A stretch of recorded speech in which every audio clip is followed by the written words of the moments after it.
Hello there, and welcome back to the channel. As you can see, we got another session with Tyson, and he might already be in on the setup that we're trying to go for this video, but we'll see how it goes. Because what we want to kind of go over is a little bit of counter conditioning when it comes to greeting guests. One of the reasons why Tyson is here for training is just because not the biggest fan of other people coming to his house. He certainly did not give me the warmest of welcomes when I came for the consultation, but obviously we're good buds now, so it doesn't matter. So what we got set up is Kate is behind the door there, which he might be smelling already or somewhat aware. The blinds are always open and now they're closed, so it's different. But either way, when I'm done talking in this intro, then I'll give Kate the cue to set a random timer interval going, random interval timer. Every 30 seconds to a minute and a half or so, she'll knock on the door, and we'll work on counter conditioning that. Depending on how well he does with this, then we can start to build into the next steps of greeting and welcoming a guest. And I would say one of the first things to keep in mind for that process is, what do you want as the result? How do you want the dogs to be present and aware and around whatever as you are greeting guests? Right there greeting the guests with you, or letting them be off in their own space as you greet the guests and you trust that they're going to stay there, and you can therefore lead your guests to be respectful to the dog in that way. So we'll see what Tyson gives us, and the base starting point is what I feel like everyone should start with, which is what we're going to do, kind of sitting, hanging out, and knocking happens. And then from there, based on what he does, we'll start to see where we want to go. That's my seat, bud. Fine. You can be people, and I'll stand out here. All right, Tyson, you ready?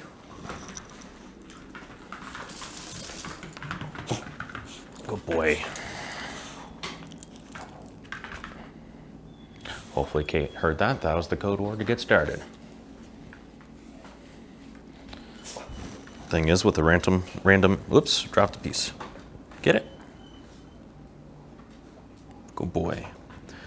The random interval timer, I don't even know when the first knock is gonna come. Now I got food ready. I want him to know I've got it. But I also don't want to be so distracting with it that he completely misses that the knocking occurs.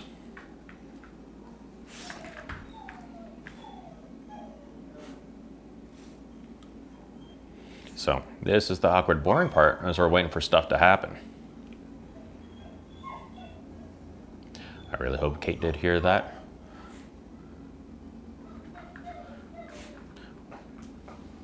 We'll see in a moment, and maybe I'll have to yell. As we're waiting for it, when it comes to the counter conditioning idea, I'm not going to worry too much about his behavior. If he's pulling at the end of the leash, charging the door, we'll do something about it. If he just barks, yes! There we go. Good, Tyson. Yes! If he barks, I'm not worried about it. A lot of barking that happens in dogs, a lot of vocalizations, especially in this kind of context, is a involuntary emotional response.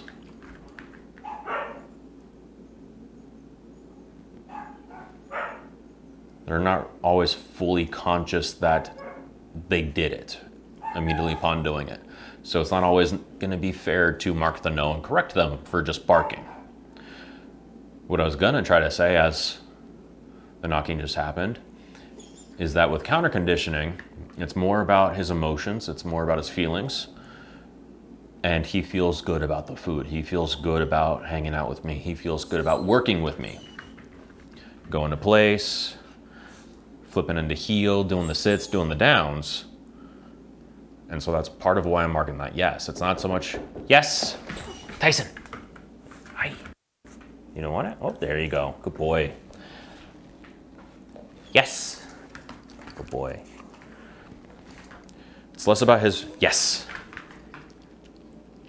behavior and choices in that exact moment, and more, I want him to almost think like Pavlov's dog. Ring the bell, feed the dog. Ring the bell, feed the dog. Knock the door, feed the dog. That yes is because we've created what yes means to him. It connects, come to me to get the food. And I want him to connect the knocking in this case to me. We'll see how many repetitions it takes before the knocking happens. And instead of such focus that we've seen so far in these 2 repetitions on the door, that he's gonna start to hear the knocking, be aware that it's happening, but then check in with me. Down, yes. So if yes, yes. There we go. So no barking on the second knock. Definitely, obviously, no barking on this third knock here. But also just less focus. He's letting go of it and coming back to me a lot quicker, a lot easier. So let's see what happens on this next one, whenever it comes. Again, I don't even know what's gonna happen, or at least when it's gonna happen, just somewhere between 30 seconds and 1 minute. Kate's got some interval timer going for her. Good boy. Now, if I do any obedience in this phase here, for sure I want them to be quick repetitions. I don't want them to stay in it. Yes.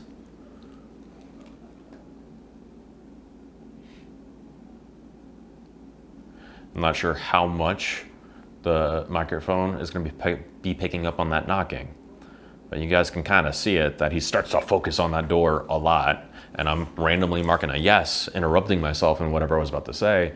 Knocking just happened. So for sure, as soon as that knock happens, just reflexively, I'm throwing out the yes, and then I'm going to offer, I said the word, I'll give it to him, and put the food out there.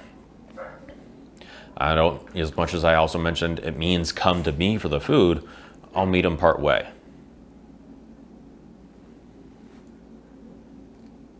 Good boy, Tyson.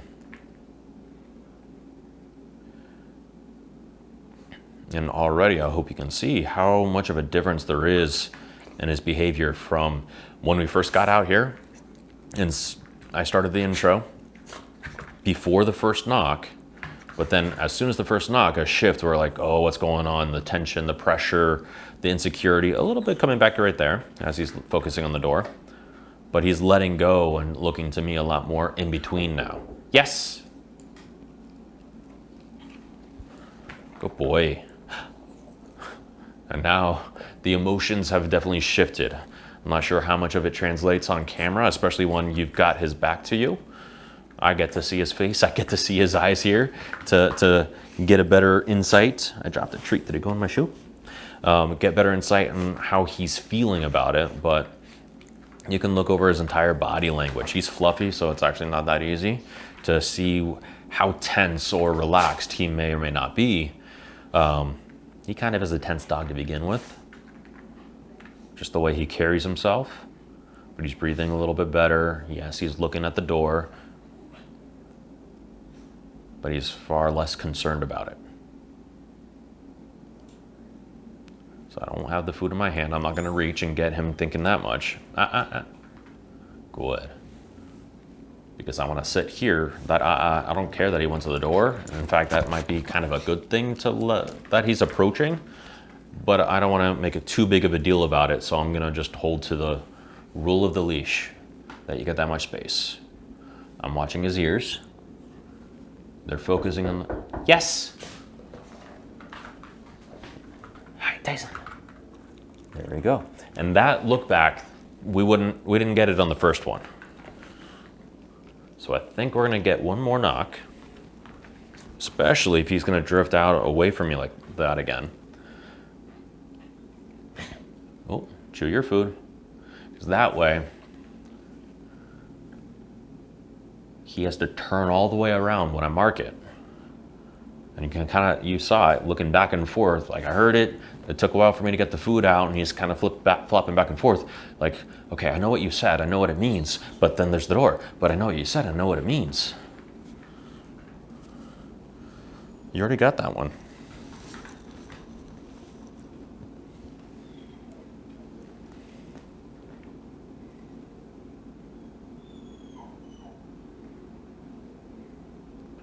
So we'll see when the next one comes. Yes! Much better on that one. All right. So it's just about shifting his perspective. Now, I would recommend for the most part, if you put this into practice yourselves, this is kind of a tutorial for everybody, not just for Tyson and his owners. We spend a little bit more time at this phase. We're gonna push on ahead, obviously, for the sake of the video, what the next phase might be.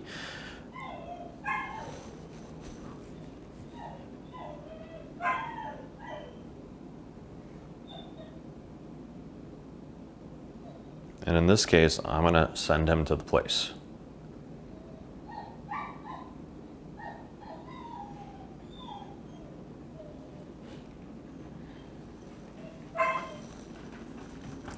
Hi.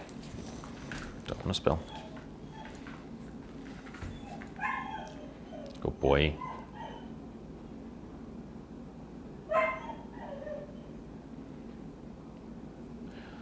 Now when I send him to place, I'm not going to mark the fact that the knocking happened. I'm going to use his name, send him in place, and then release him.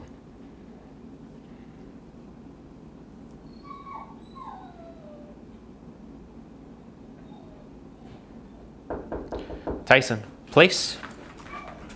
Am I good? Yes. What I'm going for here, what this is going to build into, is that when I build into actually opening the door to greet the guest, or in this case, Kate, I want Tyson to be on place and kind of just stay on place as I go through those steps. So all I'm doing is kind of connecting the knocking to going to place. I'm still giving them the command. I'm not necessarily going to even build up to him going to place due to the knocking. That surely is something that can happen. It's something that you can strive for. But, especially for the sake of this video, I want a little bit more commitment to going immediately when I say so. There was a little double take because I kind of changed it up on him of what to do. Tyson, place. A little hesitation, I need a little pressure. Yes. And so I want a little bit more readiness and a little bit more ease. Hi. Relax. A little bit more ease of going to place. Now, kind of like what we saw at the very beginning where he kind of smelled the setup. I'm not sure if he's already aware that it's in fact Kate out there. But it could also be frustration, excitement, depending on Tyson, place. Come on, good. Yes. His association to knocking has been historically.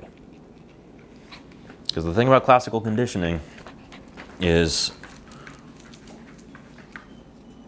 different triggers will have different effects on the brain and the chemistry and the thought process and then what hormones and whatnot, the signals that get sent of how the body should ready itself for an event. And so if he had a strong enough association to knocking that really triggered fight or flight, that's kind of what he was originally thinking with the first barking. But now we're getting reps and reps and we're kind of changing that on him. Well, that brain chemistry and everything, oh, careful, was going through his system. And so he's got to kind of play that out, even though it's not getting confirmed by someone coming in. So this little surge of excitement all of a sudden in the last minute, let's say just before the second to last knocking, could be just a part of that. Slash he's bored because I'm just sitting here talking to the camera and not really paying attention to him. Bless you.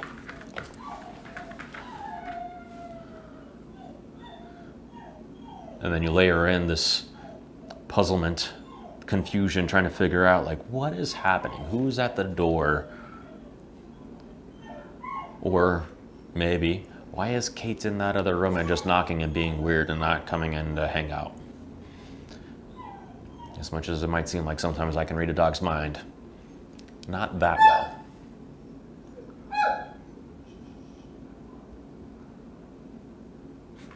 boy, Tyson. Hi. So, yet again, I would recommend many more repetitions of that first phase, more repetitions of the second phase, but for the sake of brevity of the video, we can move on to the next phase.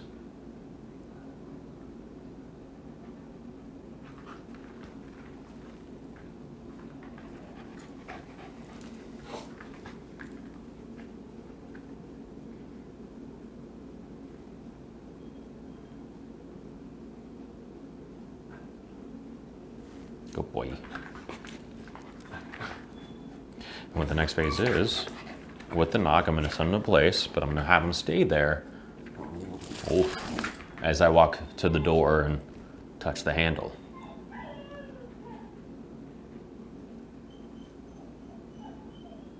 As soon as I touch the handle, I'm going to release him. What you doing?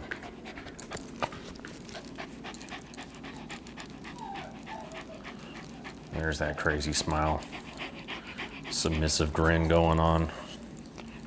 Arr. Hi.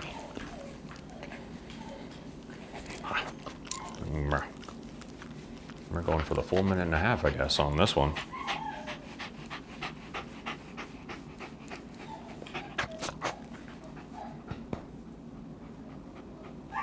Excuse me. Good. Good boy.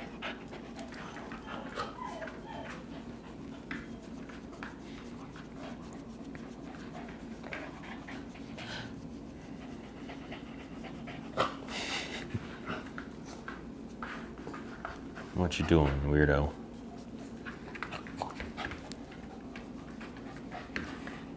No, don't know if I said it already. Maybe I was just thinking it. Is that a knock? Are the knocks getting softer? Is Kate getting bored of her part? I don't blame her. But anyways, I've been doing all this with knocking at the door. Oh. What about doorbells? What about any crazy chimes of doorbell or the ring tune or whatever you got? The garage door opening. If you give your code out to people, friends and family. Tyson, hey, no. Good. So you can use whatever first step of greeting or entry for yourself or other people, whatever that might be, as the first thing to counter condition. I wonder if we missed a knock on that. I was talking, it was soft. You're being all ridiculous.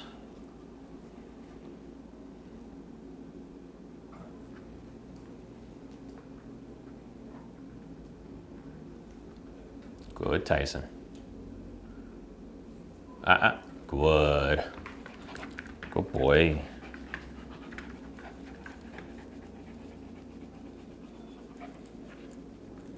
Don't chew the leash. Hey. I'm not sure how much it comes up on camera. You can kind of tell from there. Just the way he holds his mouth open and almost like he's baring his teeth. I mean, technically maybe he is baring his teeth, but it's not in the traditional way when you use that phrasing. Like it's, there we go. Tyson, place. Nope, place. Good. No, place. Good. Yes. Good boy.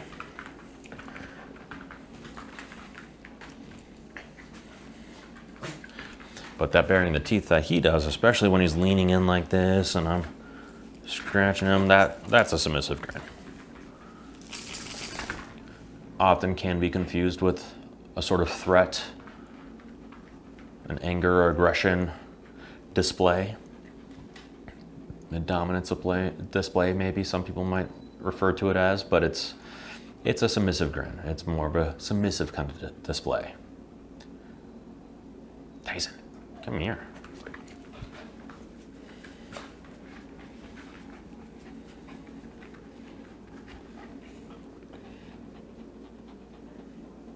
Good boy.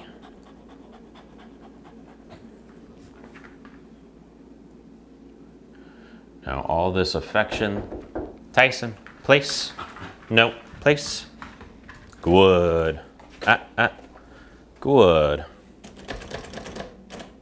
Yes.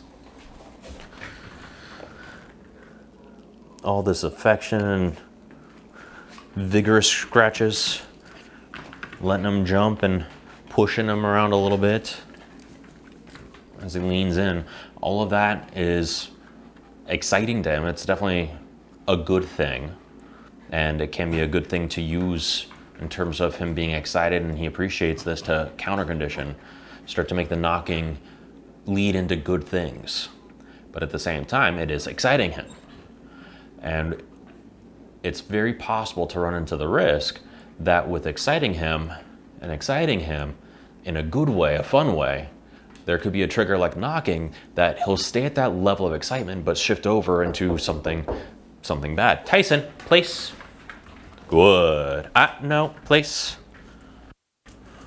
So we got to be careful about too much excitement and as we practice these things. Yes. Now, without saying it, I moved on to the next step, is that's where we start to open the door. He stays there as I do it. Now, I was also in the middle of explaining a little bit about that excitement as the knocking happened, and I think before I said his name and asked him to go to place, I was just trying to finish my sentence, and he looked back at me ready for that thing, and that's kind of what we're looking for. That he wants to check in with me to address, in this case, the knocking at the door, as opposed to thinking he needs to address it himself. That's, in the very beginning, introducing that yes was all about. We're just injecting ourselves as a part of it. Kind of substituting that. Tyson, place. Good, place. Yes. Replacing that first part of it by giving him the command, but we're part of it. He needs to follow our instruction. He needs to look to us in response to the knocking, again, as opposed to addressing it for himself. So, as I already did, I'm starting to open the door just a crack and close it and release him, which in this case might be letting the scent of Kate waft in, because we got a little bit more attraction now to the door since I'm opening it. Tyson, relax, dude. Good. As I was thinking about that excitement thing with all the affection, rubbing up on him, scratching his ears, getting him all worked up, that can also, when I start to drift to talk to you guys, drift into him being a little too excited and his curiosity, his concern, his puzzlement, whatever about the door and what's on the other side. So on this next rep, we will move on to the next phase. Tyson, place. No, place. Good. Back up. Good, place. Hello. Hi. No, place. Good, place. Goodbye. Yes.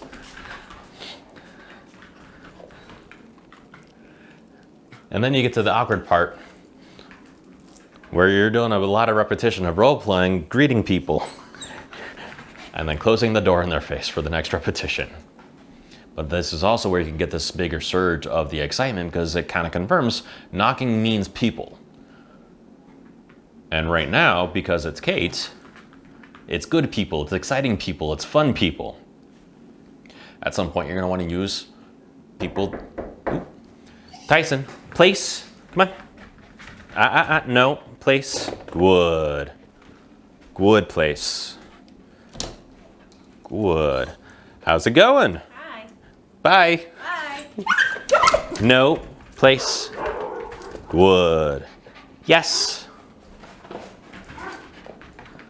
There we go. Because it's fun people, good people. We got this little kid overexcitement kind of thing, and now impatience, hence the squealing. So hopefully Kate can hear me. I'm going to speak up a little bit to help. Sometimes it'll be nicer if the other person doesn't say hi themselves. They're just there, they do the knocking, you say hello, no response, and then you close the door in their face, and you go again. Tyson, please. Good. Good.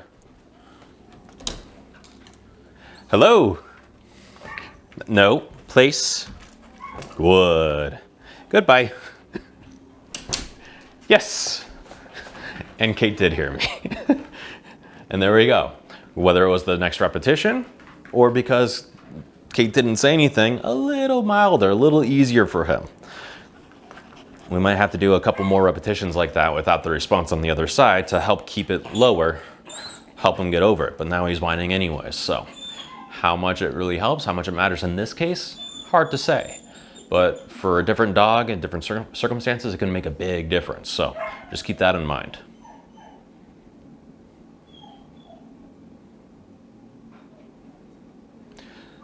We will move on to the next phase of that.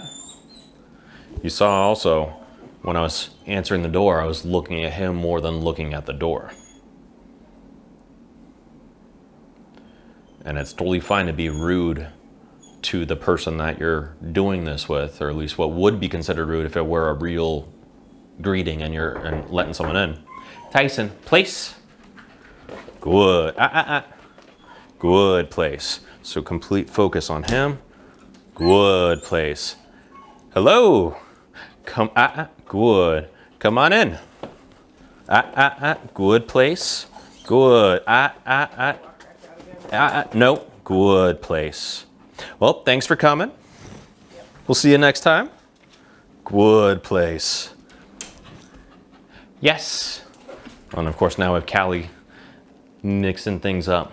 But yeah, you can be almost totally rude to the person in that way, where you're not even looking at them. You're kind of talking as if, hey, come on in. Okay, we'll see you next time, as cues. Tyson, place. Good. Of how they should do their role. Good place. Good. Good. Hello. Come in. Good. Good. A little food here to make it a little easier. Good. All right. We'll see you next time. Good. Yes. Good. Good, Tyson. Relax. No. No. Good. So it's a lot more repetitions like that. You elongate the greeting, have them come sit down or what have you while you manage Tyson or whatever dog you're using this as reference for, managing them on place. Now it can also turn into, good, Tyson. Yes. Kind of go back to that first step a little bit initially. Just a minute. Good, Tyson.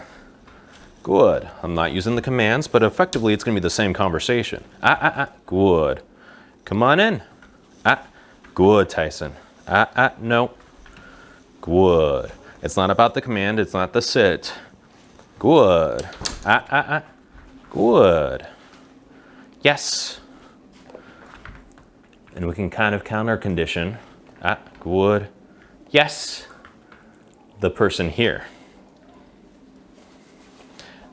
Now I'm kind of doing this on purpose, rummaging in the treat pouch, making some noise, because I want this attraction at this state. Yes. It's maybe a little too strong for the point I want to make. Yes. But every time, in this case, he's looking at Kate. Yes. He's already starting to do those double takes. Whoops. Where'd it go? Let's get it before Callie does. But I can start to, yes. Mark the yes there, almost the same as I was for the knocking. For the sake of the video, we're going to kind of wrap it up at this part of it and how it looks. Yes. Well, I called it or jinxed it, depending on your perspective. The film timer of the camera had hit shortly after I said we're about to wrap it up. So really you didn't miss much, a whole lot. All I was basically saying is Kate's presence, moving around, walking from room to room, those could effectively be more stimuli similar to the knocking that you do the same process all over again. And it could be back and forth, going to sit down at the kitchen table, grabbing something and what have you, specifically for Tyson. So this is kind of more for their owners, but could be a similar example for anyone else watching. It could be when you use grandma, grandpa, or aunt and uncle that are coming to help out with the kids as they're going to get food for the twins or getting up to change a diaper or what have you. You want to fake it, and so you can get your reps in until you're ready for the real thing when this event occurs, this situation happens. But it's basically just the same kind of conditioning as the knocking. So yeah, quick summary of the last 3 or so minutes that got cut off there. As always, if you liked what you saw, hit the like button. If you have any questions about anything, drop them down in the comment section down below. And be sure to subscribe so you can keep up with us and everything that we've got going on. Otherwise, I'll see you guys next time.